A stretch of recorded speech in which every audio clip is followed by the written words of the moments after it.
since I experienced some situations in my past, some traumatic situations in my past, one of the things that I had always promised myself that I would do was I would do something to turn it around, to turn a really bad situation into something good. And so it's kind of been my mantra my whole life, that I've repeated, that I need to turn this thing that happened into something good.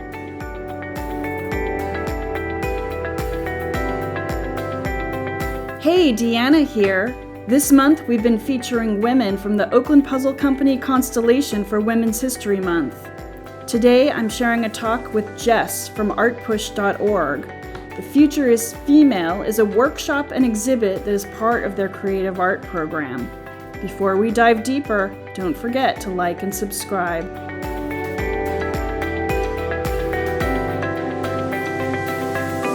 Hi, we're here at Studio 23 to talk with Jess Warren in context of Women's History Month, because Jess is a community leader who we've worked with before and have a lot of respect for, and has a couple of projects that make sense for us to talk about right now. Hi, Jess. Hi. Thanks for having me. Oh, yeah. Well, thank you for having us. I first wanted to ask you about your painting that you've been working on. How did you have the idea to do this painting? Where does the inspiration come from?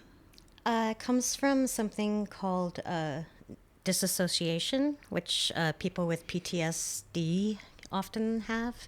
And it's when you get into a nervous situation and you kind of leave your body.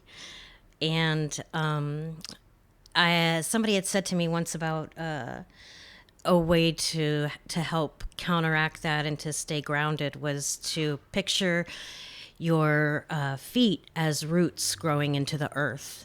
And so you would feel more rooted and more grounded in an anxiety or an anxious situation.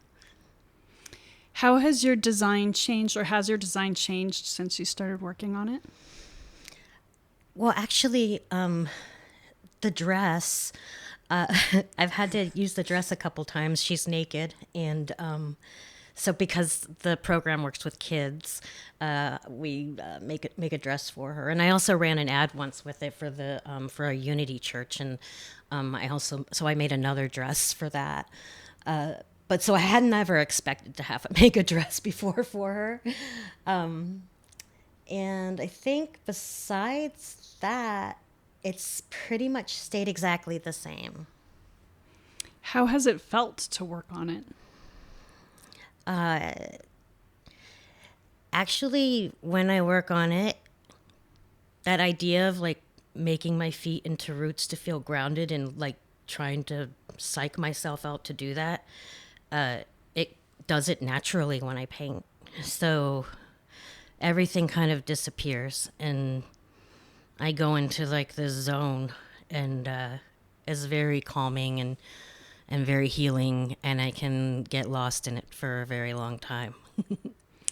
So based on what you're saying and based on, my previous experiences with you, I know that that idea of healing through artwork and painting is such an important part of your path to starting the organization ArtPush.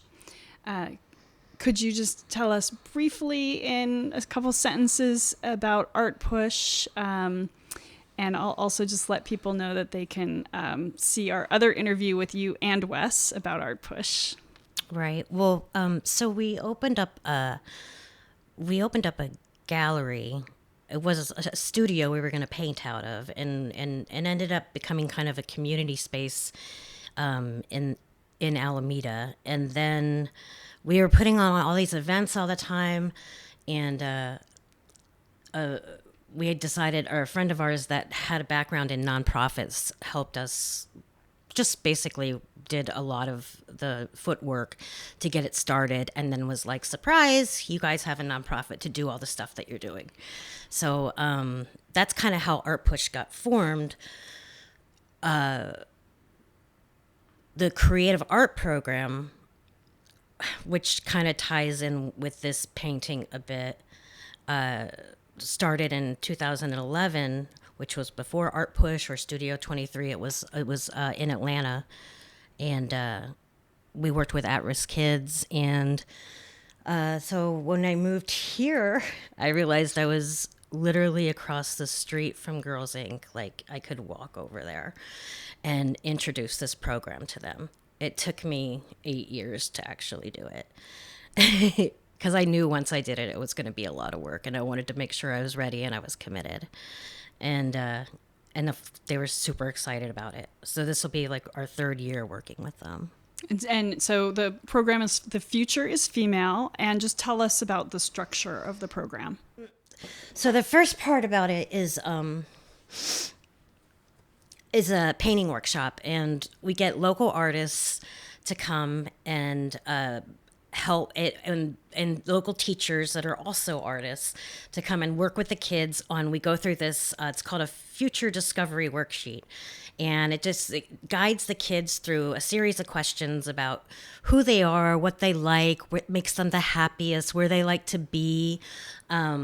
And then at the end of it, they try to come up with what they can imagine their future being like. And the goal is to, for somebody that might be never having experienced anything outside of their own environment, to kind of push them thinking about like more possibilities.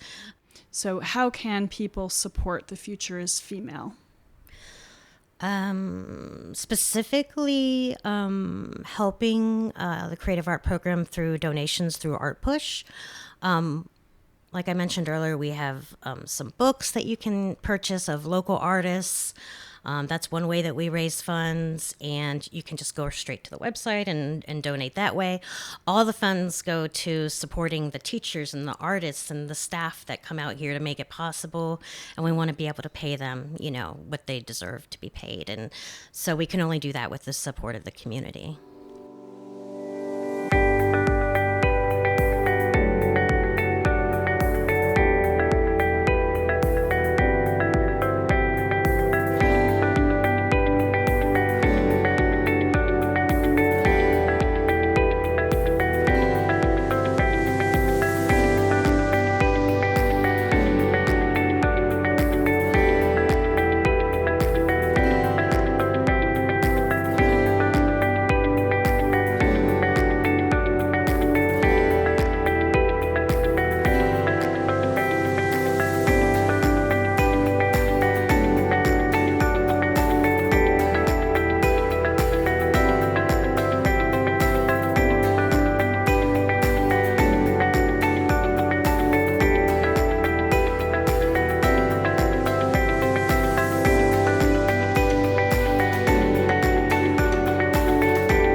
Thanks for watching. You can learn more about ArtPush by going to their website and by watching our interview with Wes and Jess.